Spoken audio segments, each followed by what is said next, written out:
Hello there, and welcome back to the Music Career Show. So, today on the podcast, I have got a first for everybody. So, recently, the guy that I have on, I had his wife on the podcast a couple of weeks ago. So, avid listeners might remember Michelle Joyce, also known as Guitar Goddess, and she was lovely. Well, this is her husband.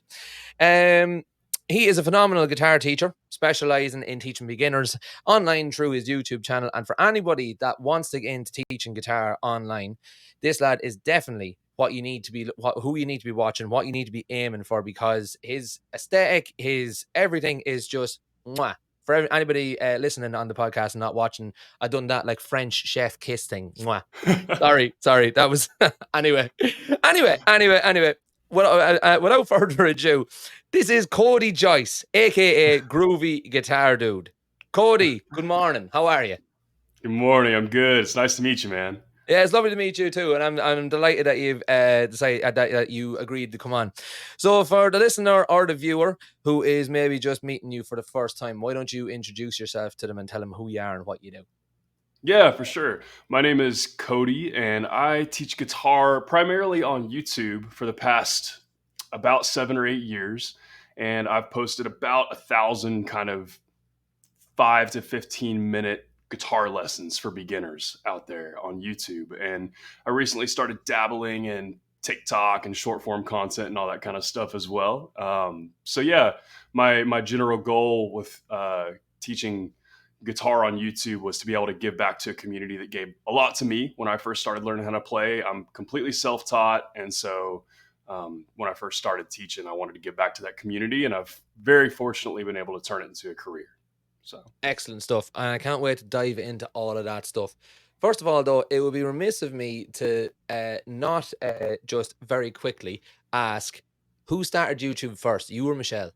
And how the hell Michelle. did that happen? So Michelle started first, and were you two together when she started, or did you come together through YouTube? No, this is a great question, a great story, but Okay, she's actually been doing YouTube quite a bit longer than I have. So okay. she started YouTube, I think, in like 2009 or Mm-hmm. 2010, like very early days YouTube. And Mm, then I actually started in kind of the very end of 2014, beginning of 2015. okay. Um, so quite a bit later, like probably 5 to 7 years after she started. All right. And we actually met about 4 years ago. And so we already both have been doing YouTube for a long time whenever we met. And that's how we kind of connected initially, is we kind of made friends online, and we would drop each other comments every once in a while. And I had a big crush on her and stuff. And so Oh, anyways, it kind of went that way where we had kind of like a really cool online friendship. And then about 4 years ago, um, she her family lives up in the Chicago area, and I have mm, an uncle that lives in Chicago, and I was going to stay for kind of a week with that uncle to go visit. I was like, hey, I'm going to be up in Chicago. Like, do you want to get together and make some videos together or something? yeah. So we got together, and we just hit it off, of course, right away. And so yeah, so we started dating shortly after that. That would have been we started dating in November of 2019, Oh, and wow. then yeah, and then we got married. Coming up on, we actually got married on the same date we started dating, which is kind of cool. And so we'll have been married for 2 years in November. Wow, fair play to you. That's great stuff. Well, there you go. So, anyone that was tuning into this episode to find out, leading on from Michelle's episode, there you go. I hope that has, I hope that satisfied you. It certainly satisfied me. That's amazing though that you started, like texting online, and then here you go. You should get onto Netflix or something. That'd be an amazing documentary. Yeah, we've been told that before. We got a real cool love story. Yeah, there you go. Yeah. There's all like there's so much negative stuff that Netflix brings out like amongst this like sort of like genre, like thinking like of like the Tinder swindler and all that kind of crack. Oh yeah. You could be like, I don't know, something. I'll have thought. Leave that with me. We're going to make this happen. I'm going to get on to Mr. Netflix, and we're all going to do this. We're all in this together. It's going to be class. I But love it. anyway, before we go there, why don't we reverse back? Speak a little bit about how you got into music to begin with. Where did it all start for you? Yeah, absolutely. So I kind of grew up around music a bit. My family, my parents have always been very kind of musical, not in the sense that they played instruments a whole lot, but there was just always music around the house growing Mm-hmm. up. My mom loves music. My dad was a professional sound man Oh, growing handy. up. And so, Yeah. yeah, for sure. So, like, he, I was always kind of around him. Sometimes I'd go and, I'd run cable for him, setting up, his sound rig and stuff like that Class. for live gigs. And when I was a kid. And anyway, so I was always kind of around it, always kind of liked music. And then to jump forward, when I actually kind of started getting into playing music, I was about probably 13 or 14 the first time I picked up a guitar at a friend's house. Yeah. And, I just started messing with it for the first time ever. And I was like, oh my gosh, I love this. Like, this is Yeah. great. Is the best thing ever. And so, for a while it was just like, okay, like I got to go. Like every time I go to this friend's house, I'd spend the whole time just playing his guitar. Class. Until finally I ended up borrowing a guitar from my aunt and had that for a while. And then I got my first one shortly after that. And so, yeah, I was kind of always interested in music and then kind of got started in actually playing music kind of like my early teen years. Great stuff. Great stuff. And I know now, usually I ask, I ask at this stage, when you started lessons, did you teach yourself did you go for lessons? However, I know that you and me have a very, very similar start in that we're kind of half and half in that we taught ourselves through like YouTube lessons. Is that right? Mm. Yep. Yeah, that's correct. Yeah, I really never took any formal lessons. So I had some friends that played guitar that would kind of help me out too. And then I really learned from mostly YouTube lessons, Ultimate Guitar, that sort of thing. So Yeah. so dudes like Marty Shorts and like Justin Mm-hmm. Guitar, like a lot of those guys who are kind of like my peers now. They're kind of people who do the same thing, and Yeah, I'm kind yeah. of friends with those kind of dudes now. Um, I actually learned most of my beginner stuff from them, my foundational stuff from them, just via YouTube. So, Yeah. and I'm such a strong advocate of that. Like that's why I do what I do, is because back then, like when I first started learning how to play guitar, my family couldn't really afford to put me in formal guitar lessons at the Mm-hmm. time very much. Mm-hmm. And so like we probably could have made it happen, but like I was like also it was half like we couldn't really afford it and half like I want to see if I can just like do this in my own way on my own Yeah. time. And so anyways, yeah, again, that's kind of some of the origins of YouTube, which I'm sure we'll talk a bit about later, and why I Absolutely. started Yeah. because I wanted a way to learn without having to burden my family with a financial thing that they might not be able to afford very well. And so yeah. Course. And now here's a question for you. I actually haven't had this written down, but it just sort of, speaking about this, sort of unlocked a memory for me. Was that I'm same as you, self-taught through YouTube. But the one thing that I always found about YouTube was that, and this goes for anything that you're learning. You could be learning how to sew or pick a lock or God knows what you're doing. Unless you know what to actually search for, that can be a bit of a roadblock. And I remember specifically what really turned the key, for lack of a better term, for me, or the key to me being able to actually learn myself on YouTube, was a mate of mine showed me how to read tabs. And all of a sudden I was like, that's exactly it. Right. So now I'm not necessarily looking for, because I remember trying to learn Sweet Child of Mine. And I remember Mhm. specifically Googling Sweet Child of Mine chords, no numbers, because I had no idea what the numbers were. I had not a clue what the numbers were. And when my mate told me, oh, it's tab, this is what it is, I was like, oh, duh, right, easy peasy. So that was like that was like the catalyst for me being able to really go full on and learn guitar. Was there a similar sort of moment for you, or how did you fare out with that?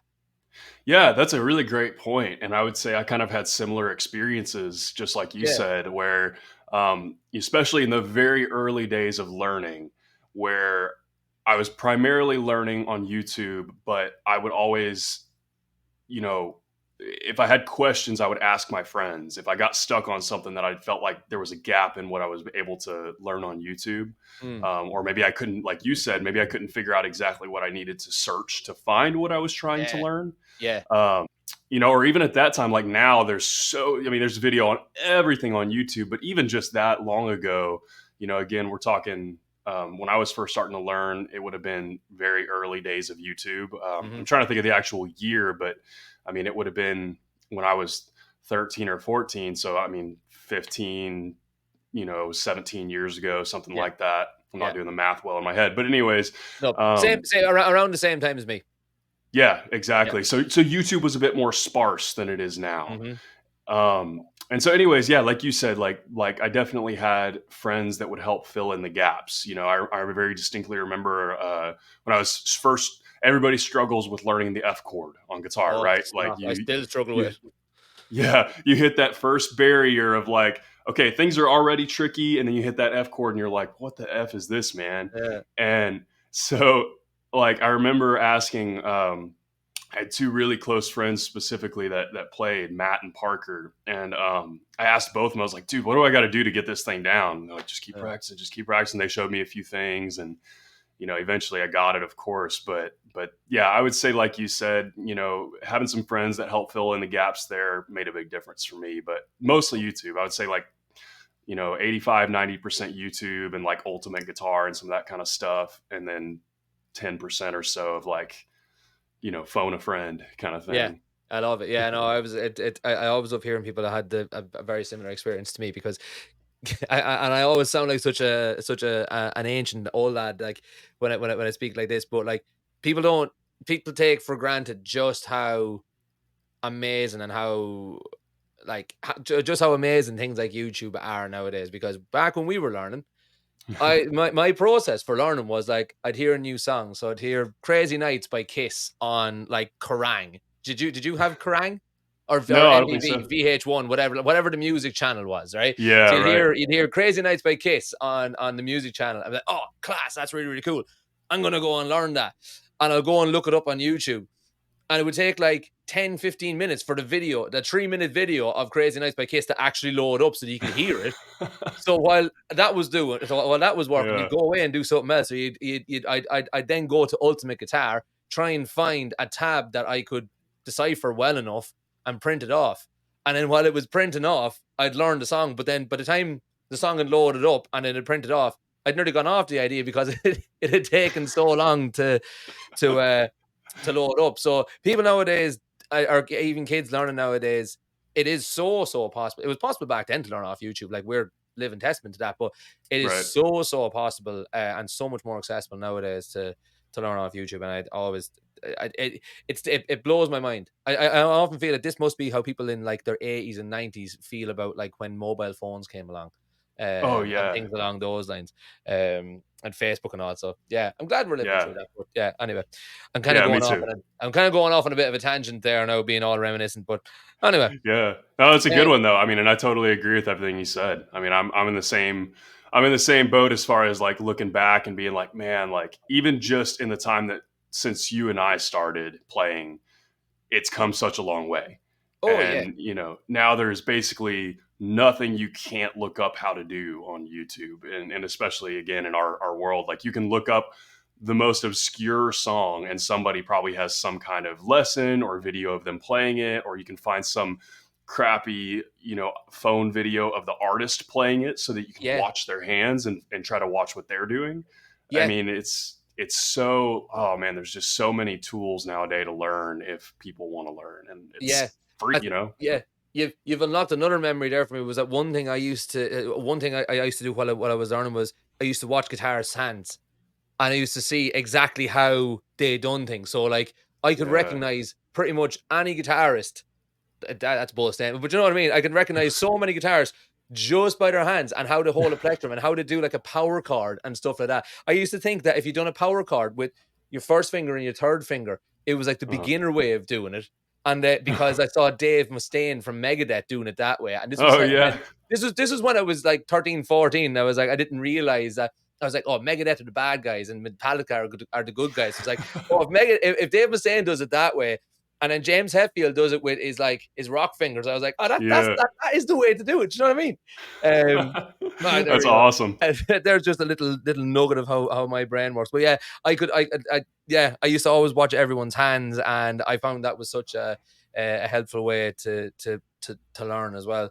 Yeah. But anyway, yeah, getting completely off topic here now. But so yeah, let's get back on track and speak more about you rather than listening to all the shite that I got up to when I was a kid.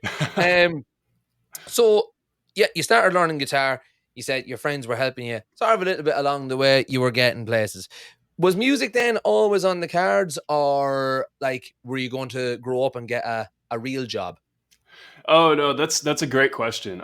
So to kind of bridge that a little bit, so with guitar, um, so when I first started playing, my dad was actually sick with cancer at the time, and he ended up passing about like a year and a half after I started playing. And That's hard. so, yeah, for sure, it was obviously really tough. And he actually had always had this dream of playing guitar. So he was like a professional sound man. He was immersed in music all the time, but he Hmm. never had he was kind of too busy with work. Like he would work these super long hours and didn't Mm. really have time to pick up the guitar. And so I remember taking, my guitar, or even the guitar that I was borrowing from my aunt whenever I first started playing, um, to the hospital, and I would sit and I would show him, like, look, here's this song that I learned, and it was, I could barely play at the time, but it was like, I just remember it was like a kind of a core memory for me, and Yeah.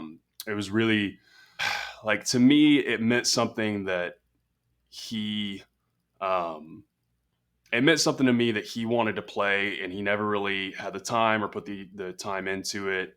And I could tell he was really excited that I was starting to play. And so, anyways, that was a lot of what really stuck me with music and Hmm. guitar specifically, Yeah. was beyond just being interested in it. Because at that time, like, yeah, I was like immersed in it because I was first learning how to play. I was excited. But um, what really, at that time at least, made me stick with it and be like, I really want to do something with this, was that, and kind of carrying on that, I guess legacy might would be a Yeah. word Yeah. for it, Yeah. something along those lines. And so, anyways, at that time, to answer your question more specifically with that little bit of a bridge, Hmm.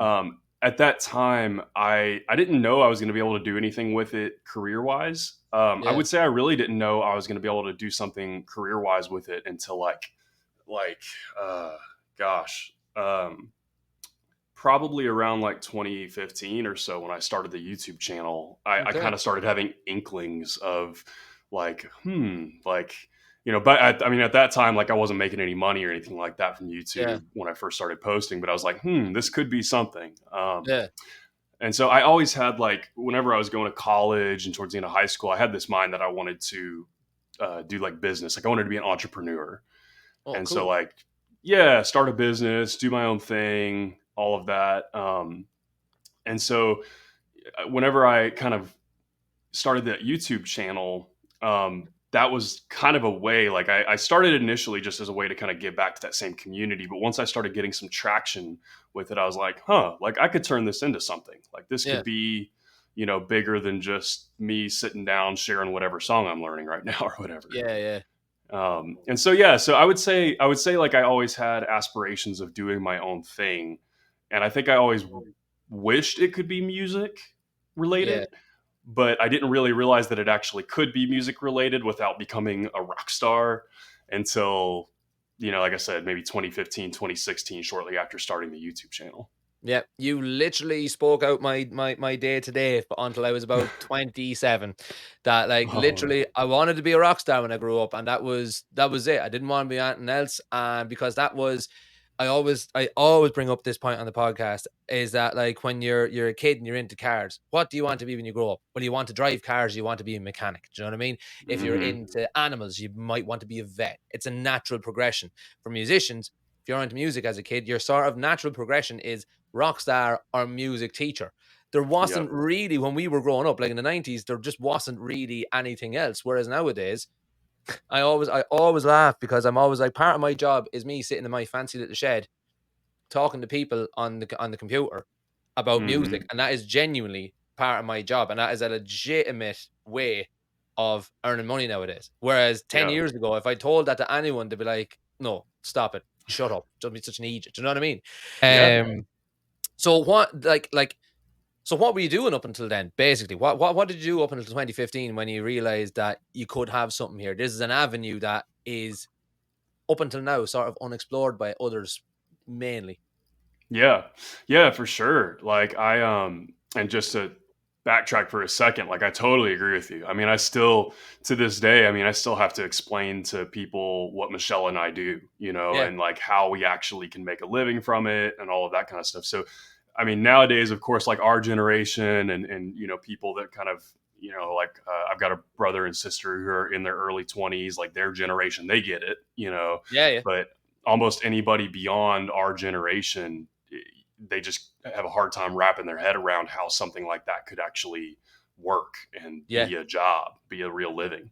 yeah. Um, so anyways, yeah, so up until that point, before I started kind of being able to build something out of YouTube, it was kind of just like I had just kind of regular jobs. I had some retail jobs and stuff like that. I worked at Hollister for a long time. I worked at the store called World Market. I don't know if y'all have World Market over there.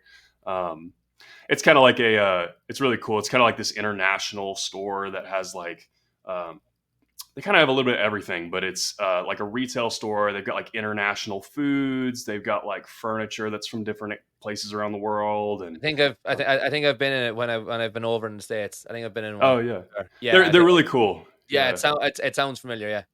yeah, it's very like eclectic and stuff. So I Mm. worked there for a little while, and then I worked at Hollister for a little while, and then at some point I actually had some family friends wanted to like their young son wanted to learn some guitar, and they were like, "Hey, will you help him out? We'll pay you." And so that was kind of my first like uh, kind of step into teaching like formal sit down guitar lessons Yeah. outside of kind of an online setup. So I did that for a while. I took on some more students. Like I would kind of have a rotation of about probably like 5 to 15 students Oh, cool. for like a week for each week for about like probably about 2 years before I started the YouTube channel. All right. Yeah. And so that kind of led me into that. That kind of led me into like that wasn't my full time gig necessarily. I was still kind of doing other jobs and stuff. I kind of it's almost like I never like I had some like full time jobs and stuff like that, but I never really like had a career before Yeah. music. Hmm. I kind of just was like doing like whatever to make ends meet. And Hmm. um, so anyway, so yeah, that kind of was my step into guitar lessons. I was like, like I'm doing this. I just taught this song. Like my first song, I think was "Blank Space" by Taylor Swift, and I just taught this like third or fourth grade little girl how to play "Blank Space" by Taylor Swift right around the time it came out. I was Cool. like, like this just came out. Maybe I can make a video on this and like put it up and Yeah. all that because maybe not. It just came out. Maybe not a lot of people have learned this or anything Yeah. like that. So let me throw it up there and see what happens. And what happened? I got like hardly any views, but I was like, this is a cool process. This is interesting. I enjoy this. And um, it gradually built, of course, but your first video, like almost nobody watches it. And uh, yeah, so I kind of went through that. Like when right around that time, like I said, like new Taylor Swift album had just come out. Michelle and I are both huge Taylor Swift fans, Hmm. and have been for a long, long time. And so I was like, I'm just going to kind of run through the album. So I taught like most of her album, most of 1989, and that had, again just come out at the time. And Yeah. then I had one video. I taught some other popular songs around that time too, and it was very informal. Also, like my teaching at that time was lots of lots of pauses, lots Yeah. of you know I was Yeah. filming on my crappy iPad, that like no microphone or anything, no stand. It was literally just like leaned up Propped against up on books or something. whatever. Yeah. Exactly, exactly. Very, very like, and those videos are still live. People can go look at those and stuff and see. I like to go watch those sometimes to like see how far I've come and Yeah. like be like, it just is like some context. And Yeah. Yeah. so, anyways, yeah, like I started teaching a lot of Taylor Swift songs and then some other popular songs at the time. And I'm trying to remember, but I think the first song I had that actually the first lesson I had that actually kind of like got a little bit of traction was Earned It by The Weeknd. Okay. And which is kind of interesting because it's not even really a guitar song. And I taught that one and it got what at the time was a lot of traction, which is like, I think a couple thousand views or something like that, which Yeah. at the time was a lot for me. Yeah. And that was kind of my first taste. I still wasn't making any money or anything, but that was kind of my first taste of like, oh, like if I do the right song at the right time and I do a good lesson of it and teach it in a cool way that maybe nobody else has taught it, then, maybe I can get somewhere with this. And Cool. yeah, so that was kind of my first little taste of, and it just built from there.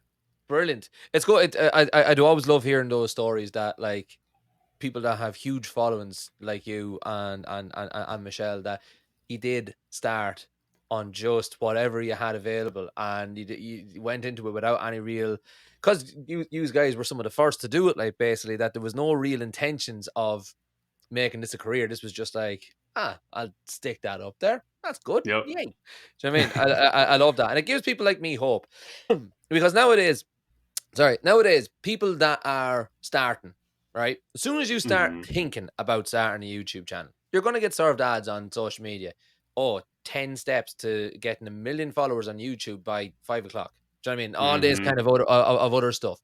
And while an awful lot of it is false promises, there is some good stuff in there that you can sort of reverse engineer in, like how to make a good thumbnail, Hmm. how to use good tags and stuff like that. And it's okay. It makes your videos, for me anyway, I feel it makes my videos look somewhat professional looking. But then Hmm.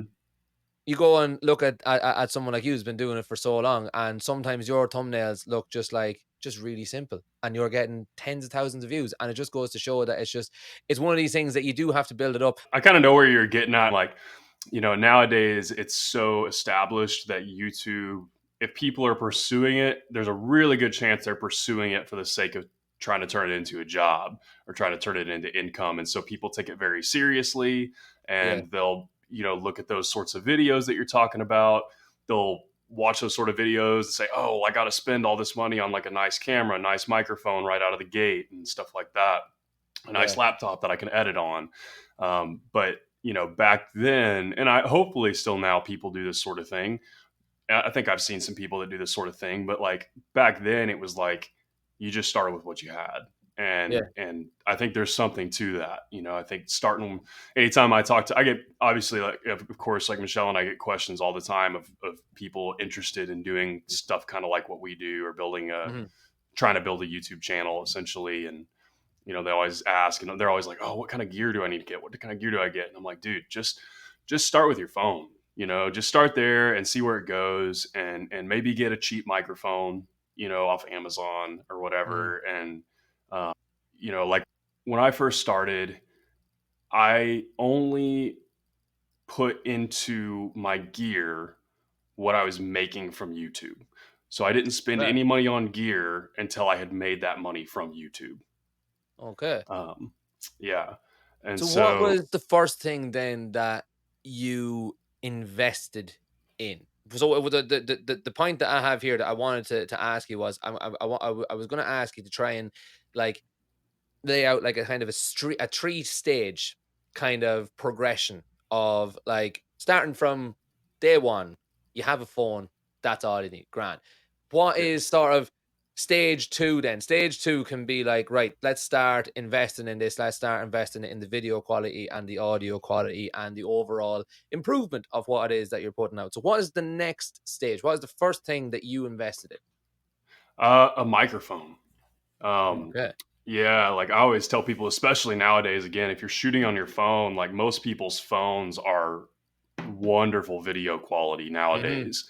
And so if you're shooting on your phone, even just getting a simple microphone can make a huge difference because a lot of people, especially when they're starting out and don't know anything about like audio video, their immediate thought is like, oh, I got to spend all this money on a camera because the picture quality is super important.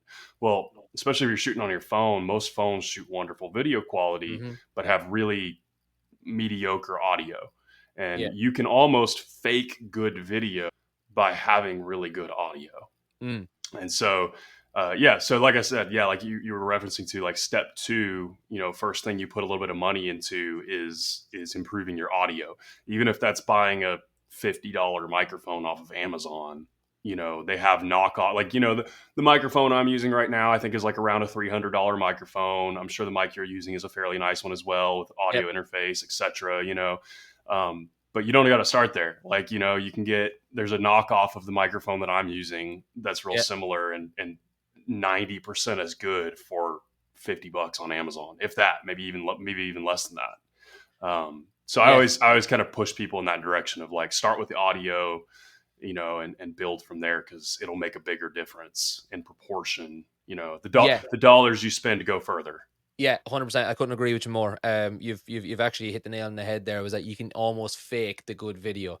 I'm not an expert on video. I'm not an expert on anything. I'm definitely not an expert on video. But when it comes to audio, a lot of times, if you're looking at, if you're, or at least I found, if you're watching a guitar tutorial video or any sort of a tutorial video, 9 times out of 10, you're not really looking at the most. What you look at most is what the players are doing with their hands. So if they Mm-hmm. can see what they're doing with their hands, the rest of it doesn't really matter as long as you can hear it good and it sounds good. What sort of so let's explore that a little bit more, just for the person that is sort of still a little bit in lost, or so I'm kind of thinking of a person here now that as they're starting to do okay with their YouTube, they're doing good on their phone, and they want to upgrade their audio. And like you said, stage 2, sort of upgrade the audio. But that, to someone that doesn't know anything about audio, might as well be double Dutch. Do you know what I mean? So what did you do? Did you go and get an audio interface? Did you go and get a microphone that plugs into your phone? How did you upgrade your audio initially? Yeah, great question. So what I did is, again, I was shooting on my phone, sometimes Mm-hmm. my iPad at the time. And what I ended up doing was, it's just out of frame here, but I've got what's called a shotgun microphone, which I'm sure Yeah. you're familiar with. Mm-hmm. But a shotgun microphone, for those who aren't, is basically just a hyper directional microphone. And what you want to do is you typically point it kind of at your face or your chest, kind of like right in front of you. I mean, and it's literally like at the end of my finger right now for anybody who's Yeah. watching. It's right there, right in front of me. And this is the same microphone that Michelle and I use to shoot our videos. And so whenever I first started um, teaching on YouTube and actually got a little bit of money, I was like, I want to improve my sound quality. What I did is essentially got kind of a knockoff Amazon version of the same microphone that we have. I don't want to say a knockoff Amazon version. The company is like a legitimate company. I think it was called a Ceramonic. No, wait. Oh no, it was a Taxstar SG 598 or something like that. But essentially, what it was like a cheaper version of like a Rode Video Mic Pro, or like what I'm Yeah. shooting on is a Deity D3 Pro. Yeah. Um, it's just kind of like an affordable, like entry level shotgun microphone. And Yeah. so that one at the time was not. They might make it a little differently now because this was a long time ago, Mm-hmm. but at the time, what I did was that was before we didn't have the 3.5 millimeter jack on iPhones. So Yeah. iPhones still had the 3.5 jack at that time. Mm-hmm. So what I basically did was just I just ran the 3.5 jack from that microphone into my phone, and almost ran it like if anybody's familiar with like, Casey Neistat. Um, he's like, big YouTube vlogger. That was kind of how he did. He just had a microphone on top of his camera. And that's kind of how I did mine too. Like I just had a little mount thing that I did where I would just, be shooting with this, and I had a little microphone sticking out, Yeah. doing that, which is horrible audio practices now. Looking back, I'm like, oh, like, dude, put that microphone closer to your face or the Yeah. guitar. But back then it was a step in the right direction at least. So Definitely a step in the right direction. And it's worth saying that the reason why the shotgun microphone, I love the idea of the shotgun microphone. I wasn't sure if that's what you and Michelle actually use for your videos. I'm delighted it is. The reason that Cody is saying, for anybody out there that wants even more clarification on this, the reason that Cody is saying a shotgun microphone, you're 100% right. It's hyper directional, meaning that it will pick up the sound of what it is pointed at. The problem with phone audio is that it has a microphone more of an omnidirectional pickup pattern, meaning that it picks up not just the sound of you and your guitar in front of it, but it'll pick up the echo of the wall behind it and the window over there and the general room sound. And if you have the telly on in the background, that's why the audio isn't as good and as direct as you want it. So starting off with something like a shotgun mic, brilliant. Absolutely brilliant, because people will still go for to try and improve their audio. They'll go for like a lapel mic that will plug into your lightning jack. Even though you don't have the 3.5 mil, it'll plug into the lightning, and that is sort of a step in the right direction, but again, not as good as a shotgun mic. And even if you Mhm. are just using something like that that has the cold shoe mount or whatever you call that, that you just put your phone sitting in there and stick a microphone pointing that way, that is infinitely better than just sticking the phone in there and letting it pick up naturally. Yeah. So excellent. What's the next step after that then, or what was your next step? Well, my next step was after I had kind of worked with that and worked with what I had. I was just as also a reference. I was super broke at the time. So not only did I only put in financially to gear what I was making from YouTube, I really couldn't put more than that in either. Yeah, Like yeah. I was like, I was barely making rent and bills at the time and that sort of thing. So, Mm, uh, you know, I always tell people like start with what you have, even if you don't have to. Like, yeah, but anyways, the next step was kind of starting to get into the realm of like camera gear a little bit, like cameras and that sort of thing. yeah, And I started really simple, like I got, I'm a really big advocate of like used gear as much as possible. So like yeah, Craigslist, now Facebook Marketplace is a big thing, yeah. but back then it was Craigslist. And so I got my first like actual real camera off of Craigslist for like $80 or something like that. Oh, cool. And yeah, and I'm trying to remember exactly what it was. I don't remember exactly. I think it was some kind of Canon. Um, I think they're called bridge cameras, but it's essentially it was like a Canon fixed lens camera. It was almost like you could picture those kinds of cameras that like your parents had 10 years ago or 15 years ago that they take pictures on holidays and Oh stuff, yeah. Oh like yeah, those kind of yeah, yeah. cameras. Yeah, have you? Like, Yeah. yeah, like that sort of deal. It was definitely not like a video camera. It wasn't dedicated video. It didn't have any great video features or anything like that. I just knew that it was better than my phone and Yeah. I could plug my microphone into it. And so that was kind of the next step. And from there, uh, I just actually kind of traded my way up, like bought, sold, traded my way up, and so I very rarely have put more money into my camera gear outside of like I very rarely. Sorry, I would phrase this. I think what I'm trying to say is I very rarely put money into my camera gear that's not already in my camera gear. So especially nowadays, like we've got Michelle and I have, of course, a pretty nice setup and stuff, but Mhm. the whole way building up to that, it was never like, okay, I've made this much money. I'm going to go out and spend $2,000 on a camera. It was never that. Like, it's Yeah. always been like, okay, I have a $500 camera right now.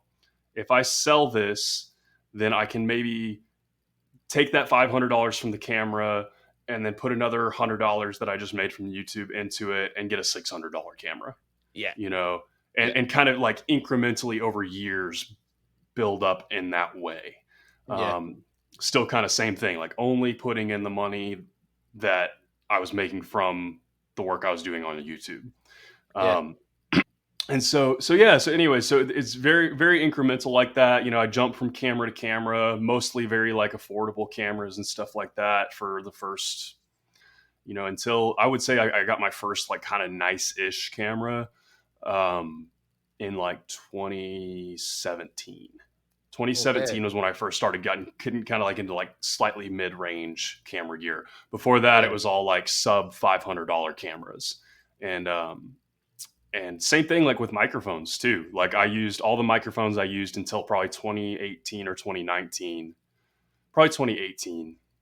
No, 2019. 2019, I was still using in 2019 before I switched to actually the same microphone I'm using now, the Deity D3 Pro. I Yeah. was using a Rode Video Micro, which was, I don't know if you've seen them, but they're these little tiny like $50, $60 Rode miniature shotgun microphones. Oh yes, yes, yes. I know them. Yeah, and they've got a little curly cable coming out of the back. Yep, Yeah, I exactly. have it. Yeah. Yeah, and those weren't necessarily. I kind of switched microphones around a few times, but I actually, as for beginners, people just getting started, I always recommend those because, and there's a lot of variations of them now, and they have different offerings from different companies that are kind of the same thing. But Yeah. what I Yeah. loved about that microphone is it's so small that you can get it really close to you, and Yeah. Yeah. without it being like hugely impeding on the shot or Yeah. anything. And so I was, not that it's like a super super wonderful microphone. It's a fine microphone, but um, the main thing was that was cool about it was that I could get it so close and it was cheap. So it was like 50 or $60. So I would Yeah. go through them like they would wear out after a few months or something like that. Not a few months. They would probably wear out after like a year, 6 months to a year. Or I'd have some kind of issue. And so I would go replace it. And it wasn't a huge deal to have to replace it every once in a while because it was only 50 or $60. Yeah. Yeah. Um, so anyways, so that's kind of, yeah, like I said, to get back to the point, because I was going off on a gear ramble there, We, but we we we love rambling on this podcast, lad. We absolutely love it. We can't get enough of it. good, because I nerd out about that kind of stuff. I drive Michelle crazy with that kind of stuff. But yeah, it was all very like small, slow, incremental upgrades. I started with what I had. When I made a little bit of money from YouTube or some other form of online guitar lesson, Yeah. social media guitar lesson sort of thing, I would put a little bit of it back in if I could afford to, and just slowly work my way up. And then, you know, years later, now, we have a pretty wonderful setup. It's nothing super, super crazy or anything like that. We're not shooting on cinema cameras or anything, Yeah. but, we currently now, for anybody who's interested, we shoot on a Canon EOS R with a 24 millimeter prime lens from Sigma, and then a Deity D3 Pro mic. And that's the gear that we use for probably like 85 or 90% of the video work that we both do. We have a few other things too that we use that are kind of just like some specific deals here and there. Like we've got the DJI mic wireless lapel setup, Oh yeah. Yeah. Yeah. which is pretty great. We just got that not long ago for mostly for like if we're both doing a video, because a shotgun mic won't really work great if we're both Yeah. doing a thing. So if we're both in a video together, we'll do the little DJI mics, and those are great for that purpose. But yeah. Cool. Good stuff. No, I love that. And then I would imagine then as you traded up, you were trading up for not even just quality, but maybe just features as well. Um, and that's one thing that always baffled me. So I'm sound. I train as a sound engineer. So sound and stuff like that. If I don't understand it, there's a good chance I'll be able to work it out just using logic, not Mhm. logic, but as in like actual like thinking brain logic. Not Yeah. for anybody who didn't really understand that logic is a recording software, and it's kind of funny to be. Anyway, it doesn't matter. Yeah. I got it. I got Yeah, where you you got it. That's all good. yeah. But what always baffled me was that that same logic does not transfer to video in any way, shape, or form. Any of the workflows that I learned doing sound engineering in college doesn't transfer over to video. Like and I just can't get my head around that. How was the learning Mhm. curve for? Well, I suppose like if you didn't really do any sort of formal training in anything, I suppose you had to like come at it from just your own angle. But like, how did you learn to get your like? Look at your video compared to my video. You look amazing, whereas I look grand. It's perfectly passable, but it's nowhere near the quality of what you're doing. So how did you get to learn that? Is what I'm asking. Uh, First of all, I appreciate it. I think your shot looks wonderful. You're probably better lit than I am and stuff. But Oh, what? um, yeah, same way I learned guitar, really, mostly through YouTube. I don't have any kind of background in video or audio. I mean, other than like I said, my dad was a sound man, so Mm, I knew like the very basics of like sound and microphones and that sort of thing, just yeah. from helping him run cables when I was a kid and that sort of stuff. But hardly anything, and not really anything pertaining to doing something like this, like recording audio. Because, like, Yeah, again, yeah. what I learned there was mostly pertaining to like live music, which is a whole different world.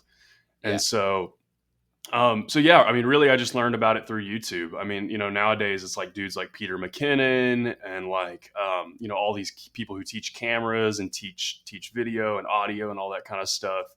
Um, Same kind of deal back in like 2014, 2015, when I was just shooting on my phone, Mm, and I started being like, like, I wonder what I can do with this. I was like, okay, like I need to start learning about how to actually, you know, improve the quality of like my video and audio.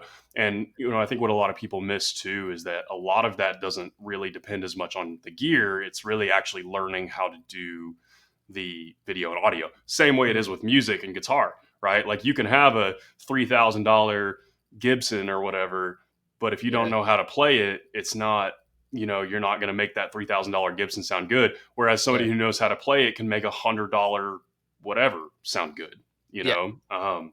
So same thing with video and audio is like you can have the most expensive gear, but if you don't know how to use it, you're not going to be able to make it look good. And so, uh, even on that level of shooting with my iPhone and a cheap Amazon shotgun microphone, Yeah. um, I was trying to like start learning about that stuff. So, the a revolution for me was when I was still shooting on my phone with that cheap shotgun microphone was instead of having, a little mount with my phone and then the microphone coming straight off the phone, facing at me, putting my microphone above my head and like booming the microphone above my head so it's closer and it's pointing down so it's getting even less of that ambient room noise and it's closer to my face so it's more focused on my voice and the guitar that's sitting in my lap.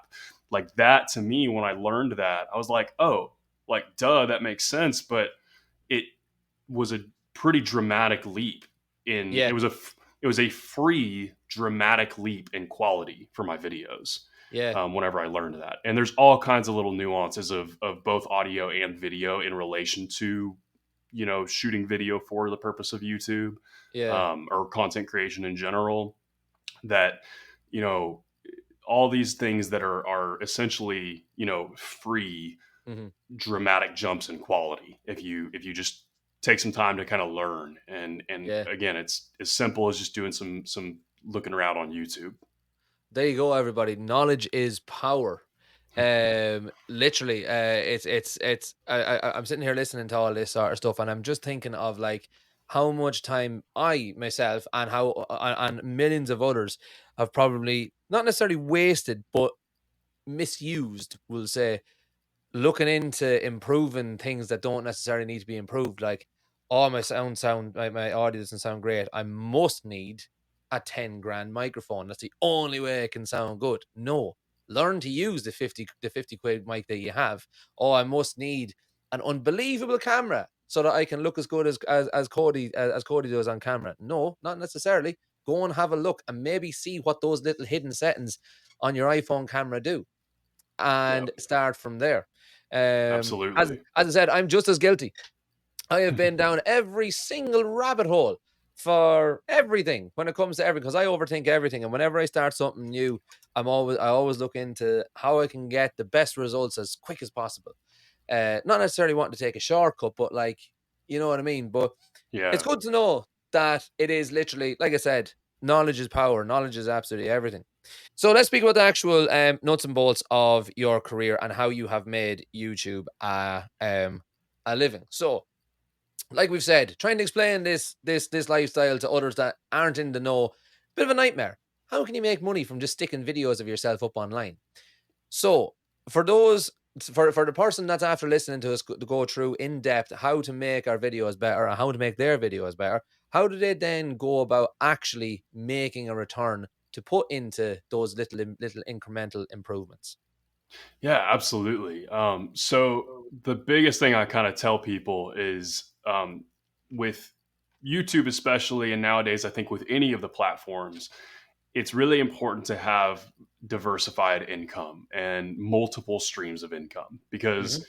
it's most likely that the ad revenue that you're making from the videos on YouTube, whenever you get to that point that you can monetize your videos in that way, are not gonna that ad revenue is not gonna amount to enough to pay the. I mean, it might be enough to pay the bills, but you know what I mean. Like, it's not gonna be Yeah, the whole thing. You're not gonna be able yeah, to yeah, just only do ad revenue alone. There are people that do, but they're like the fringe exceptions.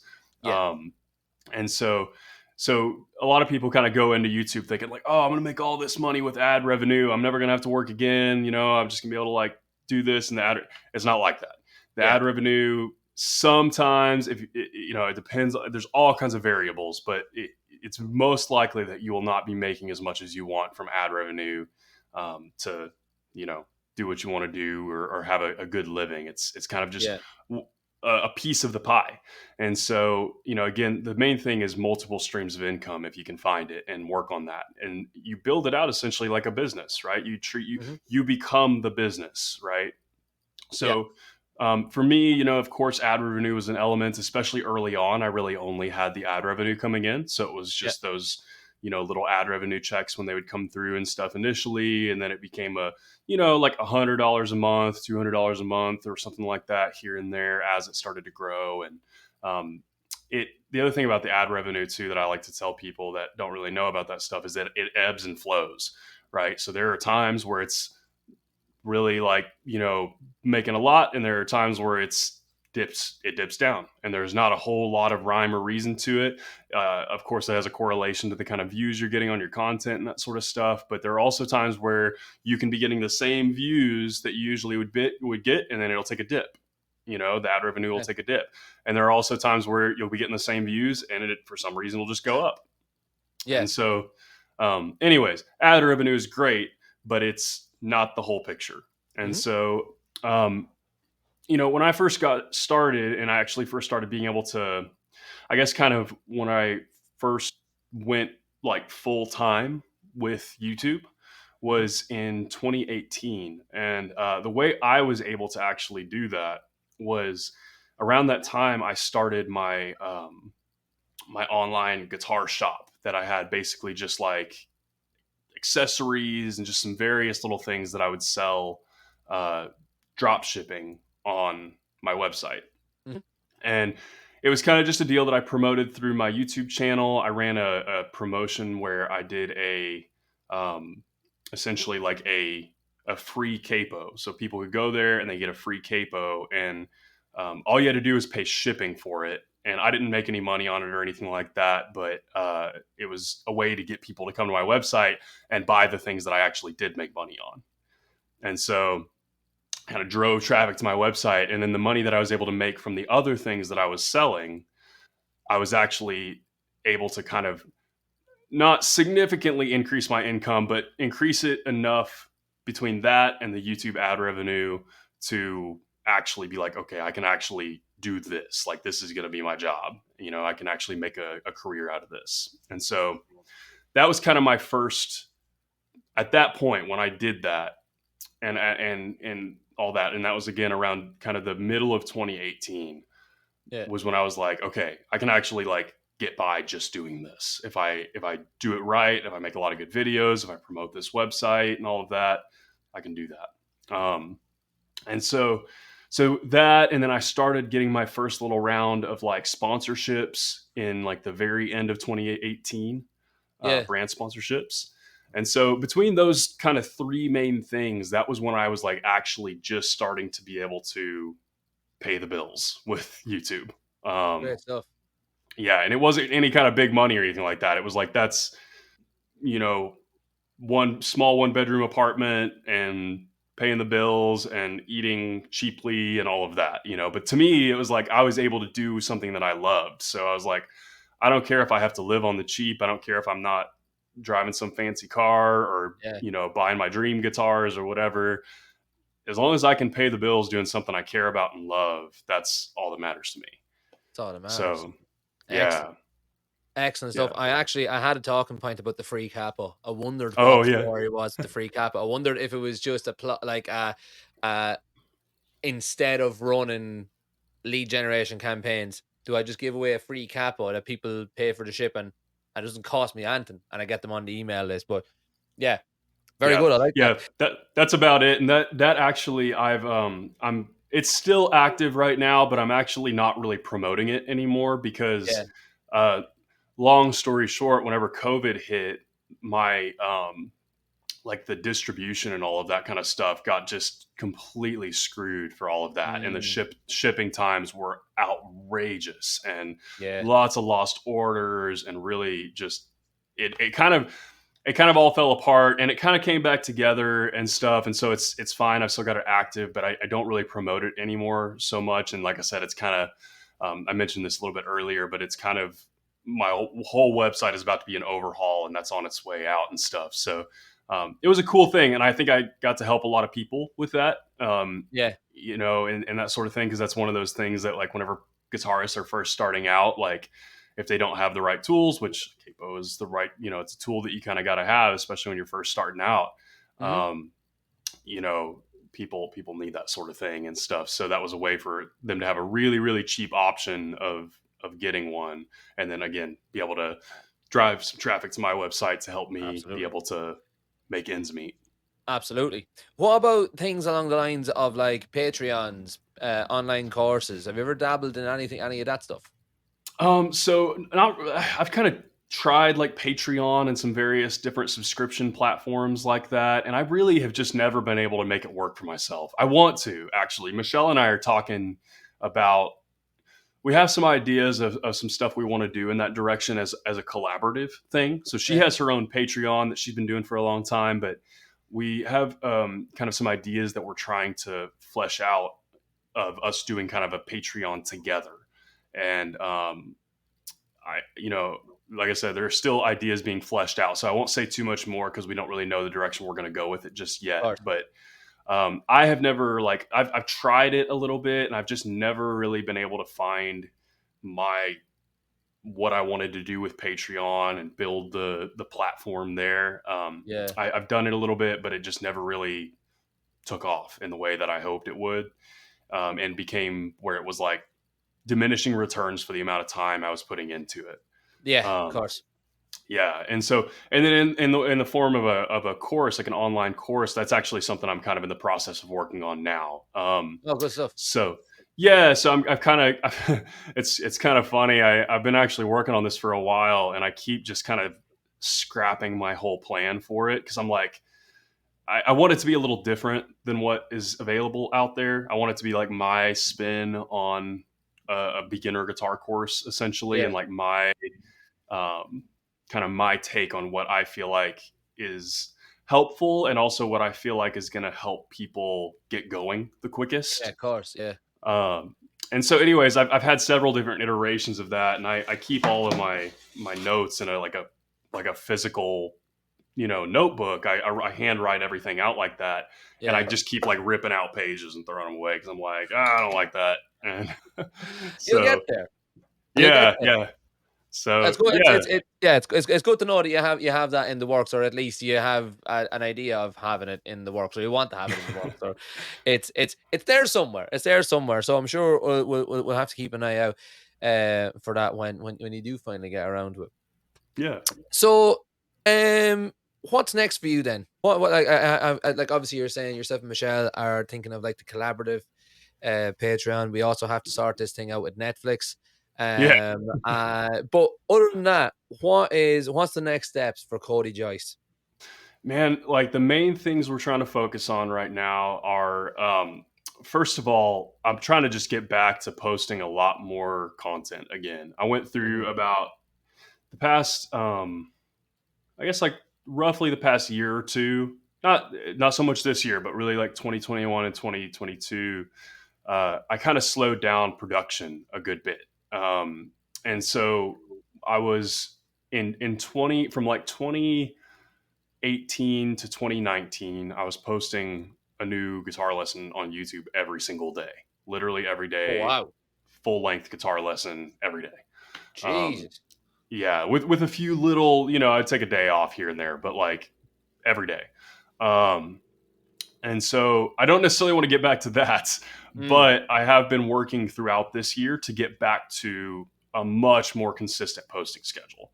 I yeah, miss that. I miss the consistency of it. So that's something that the past probably 3 or 4 months, particularly, I've been working really hard at, is just getting back to like hitting the posting schedule really hard, getting in front of the camera almost every day, and just building up that same kind of consistency that I had back then. Because that was when I kind of saw the most growth with my work, was yeah, around that time, and like 2020 also kind of reaping the same kind of benefits of the work that I had put in the years before that. yeah, yeah, So, so anyways, that's kind of one of the big things I'm working on right now. That's a lot of my focus, is just getting back to that really heavy consistency with YouTube, and now TikTok has become a big part of the picture as well for me. yeah, And so that, and then like I said, there's some other cool projects that we've got going in the background. Like Michelle and I are working on. We've wanted to do more together on content for a long time. Like we collaborated a lot whenever we first started dating, and then yeah, like now for some reason like we just don't anymore as much. yeah, Like we we enjoy making videos together and stuff, but we, I think, have a hard time figuring out what makes sense to make videos together on within our niche. Yeah, And of course. so we're really actively like working on trying to find more ways to do that sort of thing. Like we've talked about live streaming, we're talking about this Patreon deal, Hmm. um, but Michelle and I are in the works of doing a lot more collaborative work soon. Like I said, I've got a course thing that I'm working on. I've got another project that I'm working on that I won't go into too many details because I'm also still fleshing it out, and it's still fairly early stages. But essentially, the gist of it is Hmm. that so like I said, I use this physical notebook, and that's where I keep all of my like kind of work notes. So like any kind of song I'm learning for the purpose of teaching, stuff like that, and Yeah. I'll kind of do like scratch notes for every song, and I'll have it kind of sitting in front of me while I'm filming. Yeah. And uh, I had this idea recently. There's a very particular way that I like to keep track of the songs and kind of notate the songs that I am learning, and Yeah. I'm learning for the sake of teaching. And so I kind of had this idea recently of like putting a little book together of kind of a for beginners to like be able to have a place to write out the songs that they're learning and almost have almost like a little journal of the songs that they're learning and how to play each song. Each song is a page and that sort of thing. Um, Yeah. so it's like I said, still fairly early stages. I won't go into too much more details than that because it's still being fleshed out. But Of course. uh, it's something that I think would be really cool and helpful for beginners. I know it's something that I would have used as a beginner because like you were saying a little bit earlier on when we first got started, it was printing out these chord charts and Hmm. stuff from places like Ultimate Guitar or whatever. And I had like either like sometimes I had like a little binder or a little folder that I would keep all those in, and they're Yep. just all kind of stuffed in the pockets, and you got to like dig through and find the song that you're, oh, like I just learned this last week, but I don't remember how to play it. I don't remember the chord progression, and that Yeah. sort of thing. And so, anyways, I think I mean obviously nowadays that's not as like I'm sure people aren't doing that in the same way as much anymore because it's we got the whole you know everything we could ever want to learn in our phone right here. Whereas like back Yeah. then, it was like we didn't necessarily have that in the same way. Yeah. Um, and so, anyways, it's I feel like there's a better way to keep track of all of that, and it can be a fun kind of almost like almost like I have this journal thing that I do every morning or most mornings. And it's kind of in the direction of what I want to kind of build this out to be a little bit, but not like a daily thing, but almost Yeah. like a slightly meditative way of keeping track of your songs that you're learning Yeah. and having it all in one place and just being able to carry it with you like a little notebook or a book, you know. I So think that's a great idea. I think that's an absolutely fantastic idea because it's one thing that I always think about is that when I'm teaching, because I'm a music teacher as well. I teach guitar and I teach drums and stuff. And the sort mhm. of purpose for me, and I well, this is what I think that the purpose of any teacher is to, yeah, fair enough, teach people how to play their chosen instrument or whatever songs they want to play. But it's also to teach them how to learn. It's like Yeah, like what I was saying with the when my mate told me about tablature. That was the kind of the light bulb moment for me, is teaching people how to figure out how to get to the point of what it is that they're trying to learn quicker. And that little diary sounds like exactly what you're saying. So like if they write down that it's a G chord here, but they might know that it's called a G chord, they might have a different name for it. They can just be like, John, that's my John card or something like that. Do you know what I mean? yeah, And they they right, they, they, they can sort of digest it and consume it in a way that makes sense to them. Like right, like like me with the sweet child of mine, the numbers, which turned out to be tablature, I had no idea what that was. It didn't even occur to me to ask, what are these numbers? I'm like, can someone show me what the chords the sweet child of mine are without involving numbers? Because I didn't know what it was that I didn't want to know, and I didn't know how yeah, to how I wanted to consume it. So if yeah, yeah. So there you go. I think yeah. that's a fantastic idea. I think it's brilliant. I wish you the best Thanks, of luck man. with it. I I really absolutely wish you the best appreciate of it. luck with it. Yeah. That's class. That's class. You may let me know when that's done. I want one. Yeah.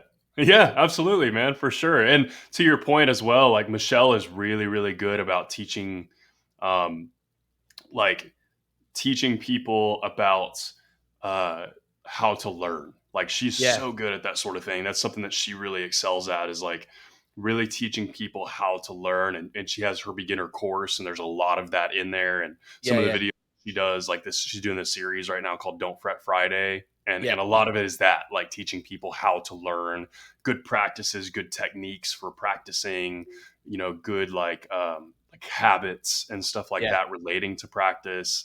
Like she's so good at that kind of stuff, is like teaching how to learn. And I think that's really, really valuable for, because like you and I, like we're naturally like very, it seems like we're very both like, when we want to learn something, like we do a full dive into it. Like I'm Yeah. like, I get obsessed, and Oh like yeah. I can't think about anything else or do anything else until I learn everything there is to know about this thing That. or that thing. Yeah. And so, but not everybody is that same way. And again, like you said, to your point, you, a lot of times when you're starting out, you don't even know what to look up or look into to figure out what you're missing. Yeah. Um, like you might not even know what to type into Google or what to type into YouTube. And Yeah. so, yeah, being able to like figure out and know, like learn how to learn is super, super important. Great. I'm really glad that you agree with that. I'm really, really glad you agree with that. That's some sort of like validation for me, because I always say I've got absolutely zero qualifications in this space whatsoever. And it's nice to have it validated by someone that is doing so well in the world. Let's, before we finish up, jump into a quick fire round here of icebreakers at the end of the conversation, just because why not? So these might not be anything to do with music, just a bit of crack. So let's start Love off it. with the first question here. What is the funniest joke that you know? Oh gosh. Oh man, I don't know. What is the funniest joke that I know? I And you feel like don't have to whenever like you don't have to censor this. This can be as rude as you want. It doesn't matter. oh man, I feel like that's one of those things like where you have all these good jokes and then somebody asks you to tell a joke and you're like, I can't think of anything. Yeah. But oh gosh, I think Michelle mentioned this too. But like around our house, like we're very into puns. Like we like joke Yeah. about like puns a lot. Uh-huh. So not so much a joke, I guess, but like we'll do things like, if we're both having toast in the morning, we'll have a toast. Like we'll hit our toasts together like a toast. Um, so My stuff like that. that is the weirdest thing. My wedding anniversary was yesterday, Oh yeah. right? And I got my wife an anniversary card, and it was two pieces of toast, cheersing. It says, No way. I swear to God.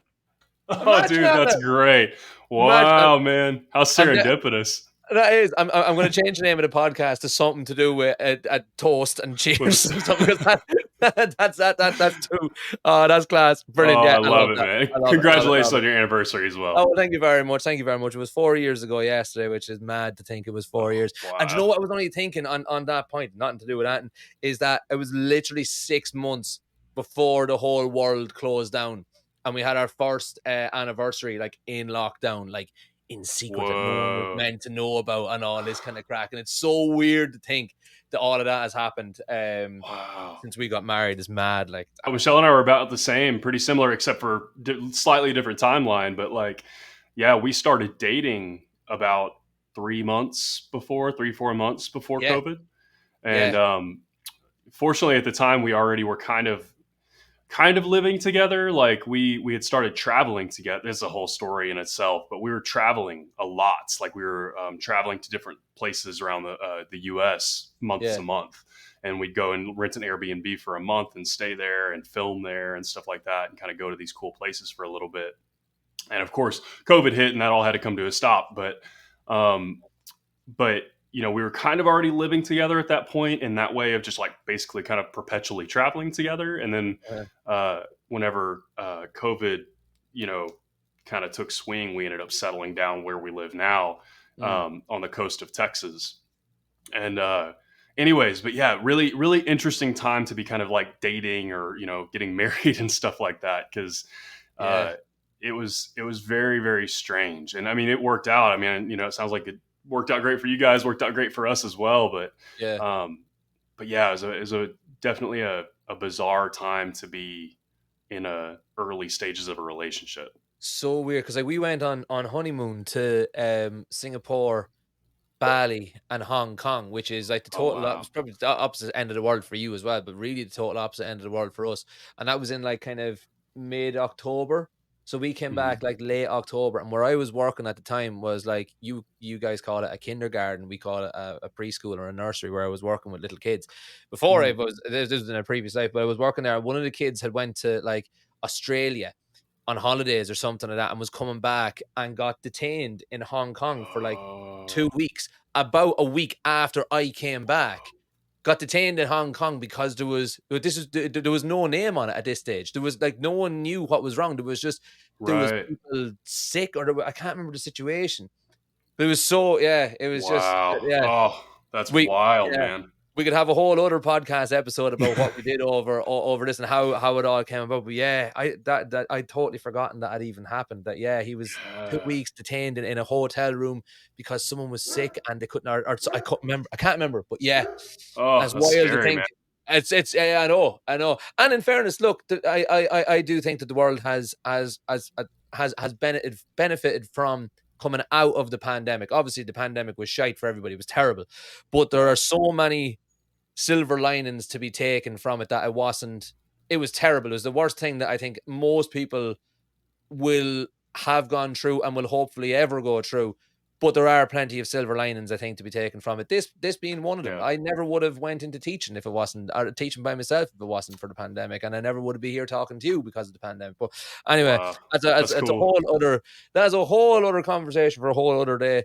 And all this wholesomeness is really interrupting our childish quickfire round, which Yeah. I'm happy enough with. But I tell you what, let's finish off with one question, because this is the one question that I always look forward to asking people. Um, and we'll leave it at there. What celebrity would you like to fight? Oh, that's a great question. Oh my gosh.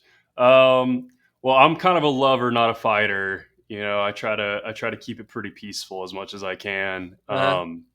And I'm pretty mild tempered too. I meditate every day and stuff. But um, I would I would say probably John Mayer. Like John, I okay. I love John Mayer. I yeah. absolutely love John Mayer. I've got a PRS Silver Sky Oh, that you probably smashing. can't see in the background. It's his signature guitar, Yeah, and yeah, yeah, I'm a huge fan of John Mayer. Love him. I've seen him in concert like 5 times. He's yeah. amazing. But he probably deserves a punch in the face for the way he treated Taylor Swift. Fair enough. And yeah, and I think I could take him. I'm really tall. I'm 6'7", and I think he's like 6 foot or something like that. So Yeah, like he wouldn't. I've got like half a foot on him. He wouldn't even be able to reach me. yeah. Like I Plus, think I think he could. he would pull the most epic guitar faces while you are fighting. Exactly. That's what it is. He would that would be his move. He would use the Yeah, epic guitar face. Yeah. yeah. I But think yeah, that's the that I think that's like the third time since I started this podcast that John Mayer has been referenced. It was one of the very, very early episodes was with Dagan from PMTV UK, Oh yeah, Dagan yeah, yeah. Wilkin. He was Uh-huh. on like episode like 6 or 7. And I think his episode was actually called John Mayer Thinks I'm Russell Brand, because he looks like Russell Brand a little bit. And John I can Mayer, see that. yeah, John Mayer kind of recognized him. I'll have to go back and listen to the actual thing. And then someone else has said something about John Mayer, but I don't think anybody's wanted to fight him just yet. So, John Mayer, you heard it first. Step out for belts. Step out and defend your honor, sunshine, and get your Yep. guitar faces on. Cody, it's been an absolute pleasure speaking to you this morning, this afternoon, this evening, wherever it is you are listening in the world. Before I let you go, where can people find you online if they are looking for you for any reason? Yeah, absolutely. It's at the Groovy Guitar Dude on all social platforms: TikTok, YouTube, Instagram. At the Groovy Guitar Dude. Cody, you're an absolute legend. Thank you very, very much for your time. Thanks for having me, Barry.